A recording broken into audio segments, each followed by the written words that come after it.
Cheap and Chinese. Those are the two things that people have associated with Great Wall utes since they came out. And now there's an all-new Great Wall ute, the Steed. It's still cheap and it's still Chinese. But we want to figure out if this time around it's any good.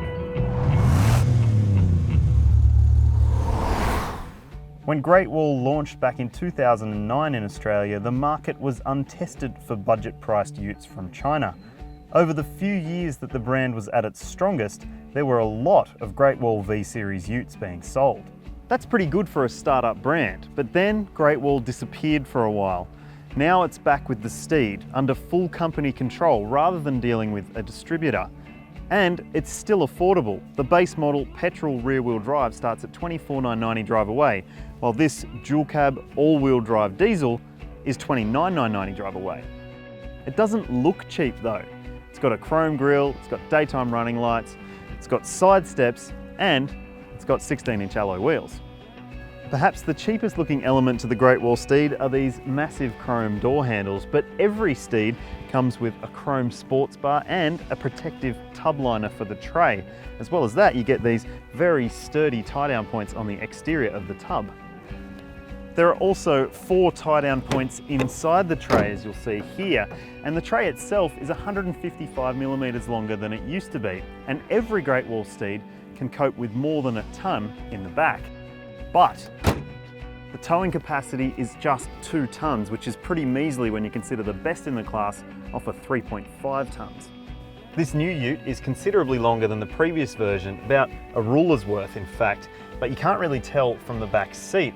It is still a little bit cramped, quite a knees up position, and you can fit 2 adults back here in the outer seats, but maybe 3 across might be a bit of a challenge. Although you do get a 3rd lap sash belt, which you didn't get in the previous ute. As well as that, you've got curtain airbag protection, which you can't even get in a Volkswagen Amarok. Up front, it's more business than pleasure, although it certainly doesn't feel like a cheap Chinese work ute in here. You've got leather seats, which are heated, and they are a little bit slippery, and the materials generally are of a decent quality, and it doesn't stink like cheap plastic either. The steering wheel feels nice in the hand, and so does the shifter. It's just a shame that there is no reach adjustment for the wheel. There's a touchscreen media system with satellite navigation and a rear view camera, which is a $1,000 option. You do get rear sensors as standard, but really you probably should get a camera as standard across the range. All Great Wall models come with Bluetooth phone and audio streaming and USB connectivity, but you don't get Apple CarPlay or Android Auto. However, you do get steering wheel audio controls and cruise controls, and in this spec, you get carpet flooring rather than vinyl. There's also driver's side electric seat adjustment and an auto-dimming rearview mirror. The old Great Wall ute certainly wasn't great to drive, so is the new version a different story? Time to find out.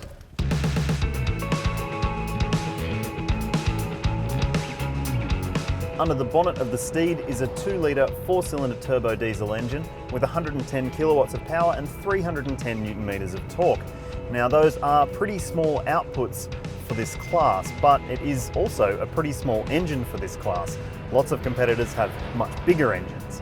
There's a 6-speed manual transmission, and because ours is 4-wheel drive, it's also got a push-button 4-wheel drive system. Now the engine can feel a little bit low on torque, particularly when you're going up hills, even with nothing on board. Can't imagine it'd be much better with a tonne in the back. So we chucked 500 kilos in the tray and the rear suspension did settle down, but the engine struggled with the weight at low speeds. You've really got to row through the gears. You'll often find yourself in 6th gear, dropping back to 5th and even back to 4th on mild inclines at highway speeds. It's not very impressive.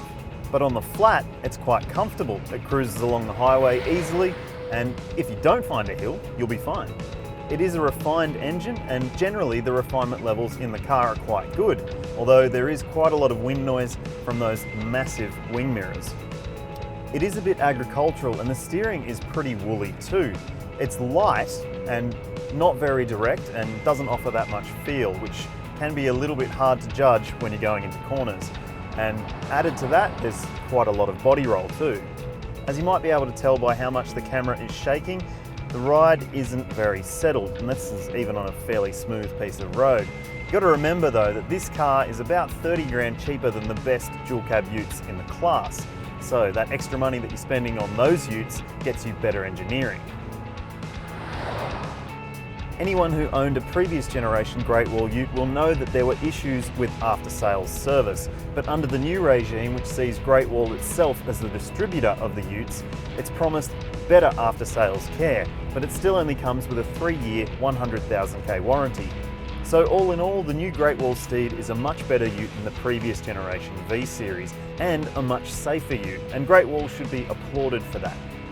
But you need to consider this. If you're in the market for a dual cab ute, you might be better off spending an extra 10 grand to get into, say, a Mitsubishi Triton dual cab, because you won't regret owning that after a few years, where this is a little bit more of an unknown.